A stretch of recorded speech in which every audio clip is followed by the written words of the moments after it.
Vous serez mes témoins à Jérusalem, dans toute la Judée et la Samarie, et jusqu'aux extrémités de la terre. Frères et sœurs, telles sont les dernières paroles de Jésus ressuscité, adressées aux apôtres au cours d'un repas, avant qu'ils ne soient soustraits à leurs yeux. Vous serez mes témoins. Vivons-nous dans une société où ce que nous avons reçu mission d'annoncer n'a plus de sens pour le commun des individus? Sommes-nous sur la même longueur d'onde, puisque nous n'arrivons plus à nous faire entendre? Ces difficultés à communiquer ne seraient pas sans conséquences. Elles pourraient conduire les chrétiens, l'Église, à s'enfermer dans un enclos coupé du grand nombre. L'action internationale du pape François vient fort à propos. Ses mises en garde contre le cléricalisme également. Frères et sœurs, les faits sont là, têtus. Combien de nos contemporains ne croient plus en Dieu créateur, n'ont aucune idée du péché, mettent la résurrection au rang des fariboles, ne voient pas du tout de quoi ils ont besoin d'être sauvés, si ce n'est de la crise économique, de la perte d'un emploi, d'un accident de santé, ce qui est très légitime. Mais à cela se limite leur désir, ils ne voient qu'eux-mêmes. Vous serez mes témoins.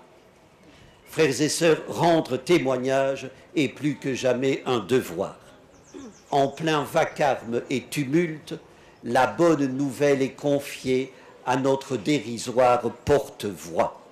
C'est à nous, partout où nous sommes, qu'il revient d'annoncer l'Évangile, d'inviter tout homme et toute femme à accueillir son salutaire message, à croire et à reconnaître qu'il est fils et fille de Dieu et entouré de frères et sœurs.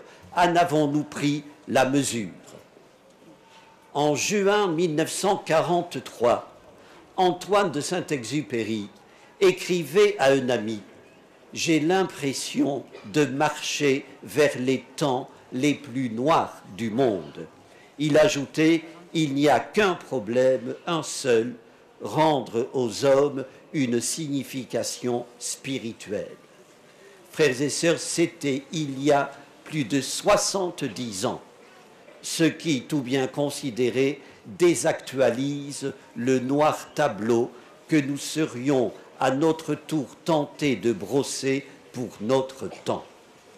C'est de tout temps, depuis l'Ascension, qu'il est fait commandement aux chrétiens d'annoncer la bonne nouvelle sans complexe et sans arrogance. Vous serez mes témoins. Entendons, vous ne resterez pas à regarder vers le ciel, tout est bobie. Vous serez des signes et des porteurs de signes.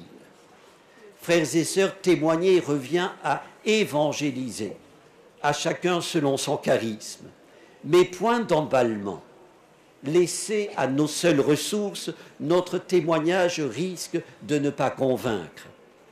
Par fortune, les hommes et les femmes de notre temps règlent encore leur jugement sur la conformité des paroles et des actes. Harmonisons notre dire et notre faire. C'est en étant convaincus que nous serons convaincants.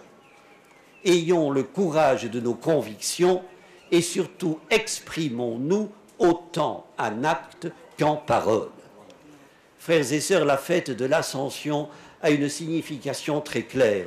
Elle nous invite à rebondir, à reprendre notre élan apostolique, à remobiliser notre courage. Avant d'être une qualité du cœur, le courage est une qualité de l'esprit. C'est la fortitudo mentis, le courage de voir les choses comme elles sont, de les regarder bien en face. Il n'y a pas de courage sans lucidité. Ayons donc, frères et sœurs, le courage de dénoncer les faux dieux, de les dégonfler. Ceux qui écouteront notre appel à la conversion ne la recevront que de la grâce de Dieu. À tout le moins, nous pouvons leur présenter d'un cœur joyeux un Dieu aimant et miséricordieux, insoupçonné de leur esprit et de leur cœur. Heureux alors serons-nous, frères et sœurs, si, considérés comme ces envoyés, nous rayonnons la lumière de celui qui nous envoie. Amen.